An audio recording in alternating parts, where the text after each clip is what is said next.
Nasihat ahli Kapolri menyebut ada celah bagi polisi untuk menetapkan Peggy sebagai tersangka jika polisi melakukan penyidikan baru dan mempunyai bukti baru. Sementara kuasa hukum terpidana kasus Vina Otto Hasibuan meminta polisi tidak tergesa-gesa melakukan penyidikan terhadap Peggy Setiawan.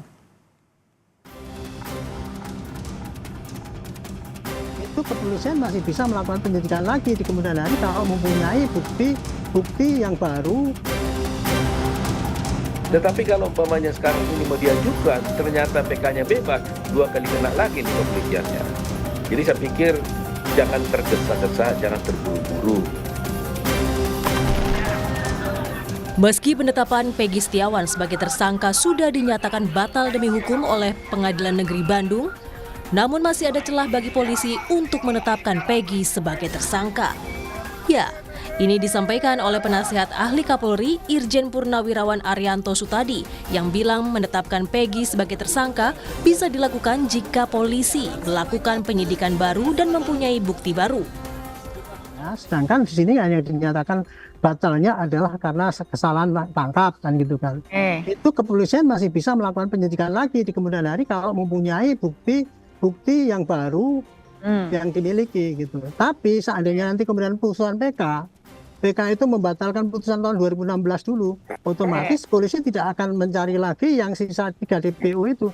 Dia harus mencari lagi siapa pembunuh daripada Vina dan Egy itu semuanya. Sementara kuasa hukum terpidana kasus Vina Otto Hasibuan meminta polisi tidak tergesa-gesa melakukan penyidikan kembali terhadap Peggy. Otto menilai penyidik Polda Jawa Barat harus menunggu hasil putusan PK yang akan diajukan oleh para terpidana. Biarkan dulu perkara yang 7 untuk PK itu berjalan, nanti kita lihat apa putusan PK terhadap hal ini. Kalau nanti putusan PK-nya itu dibebaskan ternyata, dan kemudian Peggy ongoing ternyata kemudian diproses, ini kan lebih cilaka lagi polisinya. Jadi lebih bijaksana, tunggu aja PK dilakukan, lihat. Kalau ternyata nanti di PK-nya itu ditolak dihukum, mungkin ada peluang-peluang lagi untuk berpikir untuk melanjutkan penyidikan terhadap Peggy dan yang lain. Tetapi kalau umpamanya sekarang ini mau diajukan, ternyata PK-nya bebas, 2 kali kena lagi nih kepolisiannya.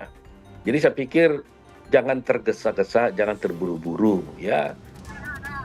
Penetapan kembali Peggy sebagai tersangka nyatanya butuh proses yang panjang.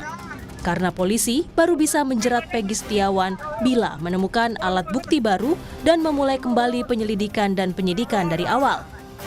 Terutama kejanggalan-kejanggalan yang terdapat dalam putusan Pengadilan Cirebon terhadap 8 terpidana kasus pembunuhan Vina dan Egy. Tim Liputan, Kompas TV.